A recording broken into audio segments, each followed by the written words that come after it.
Olá, sétimo ano. Vamos dar início à nossa aula de revisão da disciplina de Geografia, capítulo 1, o território brasileiro. O Brasil é um país de dimensões continentais, né? É o quinto país do mundo em território, né? Uma área bastante extensa. Tem um litoral também bastante expressivo.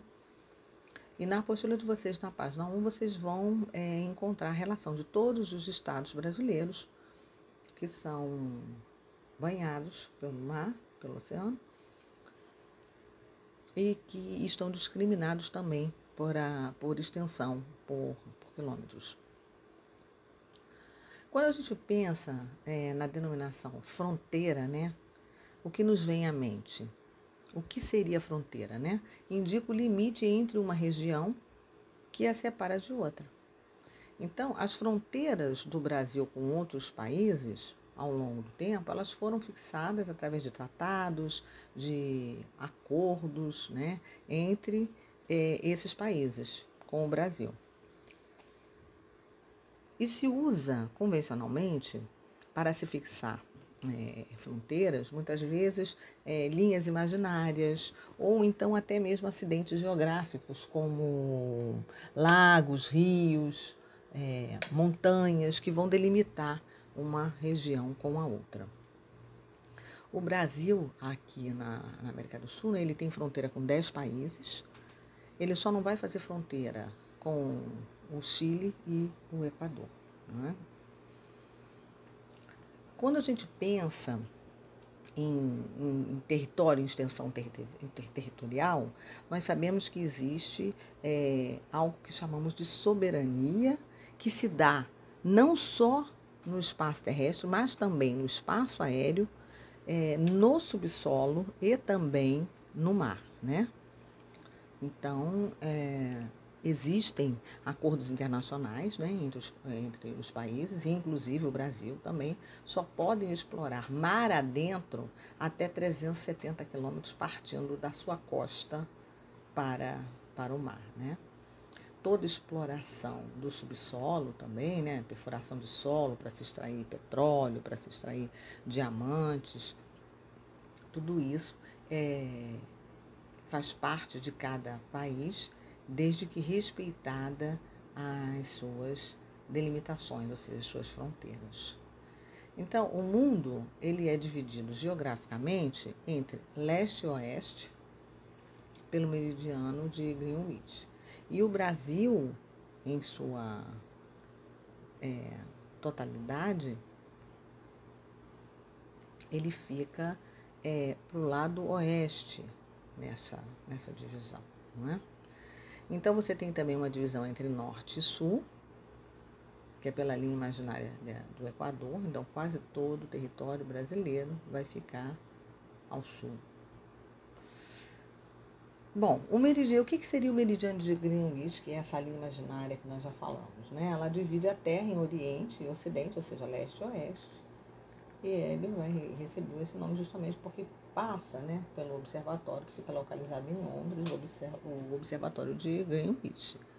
Então, a linha do Equador também é uma linha imaginária que vai dividir o globo, né, o globo terrestre, horizontalmente em dois hemisférios, hemisfério norte e hemisfério sul. Todas essas delimitações, por conta da extensão territorial, vai fazer com que surjam os fusos horários. Então, os fusos eles foram criados no século XIX, né, em Roma, numa conferência, com um único objetivo, de padronizar o horário de cada país. Então, são faixas de terra que se localizam de uma ponta a outra dentro dos extremos da Terra, né? E o meridiano central é o de Greenwich, que foi tomado como referência. Então, o Brasil, por exemplo, que ele é muito grande, ele possui 4 fusos horários. Então, o primeiro fica nas ilhas oceânicas, o segundo está também localizado na área mais populosa, né? Ou seja, fica nos estados de Minas, Tocantins, Goiás, né? Que fica a 3 horas do meridiano de Greenwich. Você vai ter um terceiro fuso, Mato Grosso do Sul, Roraima, que fica a 4 horas de Greenwich, e o último, que é o Acre, né, que é o extremo oeste do Amazonas, que fica a 5 horas de Greenwich. Em alguns países, o Brasil esse ano não adotou, mas era muito hábito se adotar aqui a prática do horário de verão, né, que é adiantar os relógios em 1 hora, né, durante esse período de verão, para que a luz do dia fosse aproveitada também no iniciozinho da noite. E para que se fazia isso? Para se economizar energia, não é? Então, quando está claro, não precisa acender as luzes, né? Então, se faz uma espécie de economia. Quanto à divisão política e administrativa do nosso país, né, o Brasil possui um território que foi dividido em estados, porque antes do Brasil ser república, quando ele era monarquia, né, ele era dividido em províncias.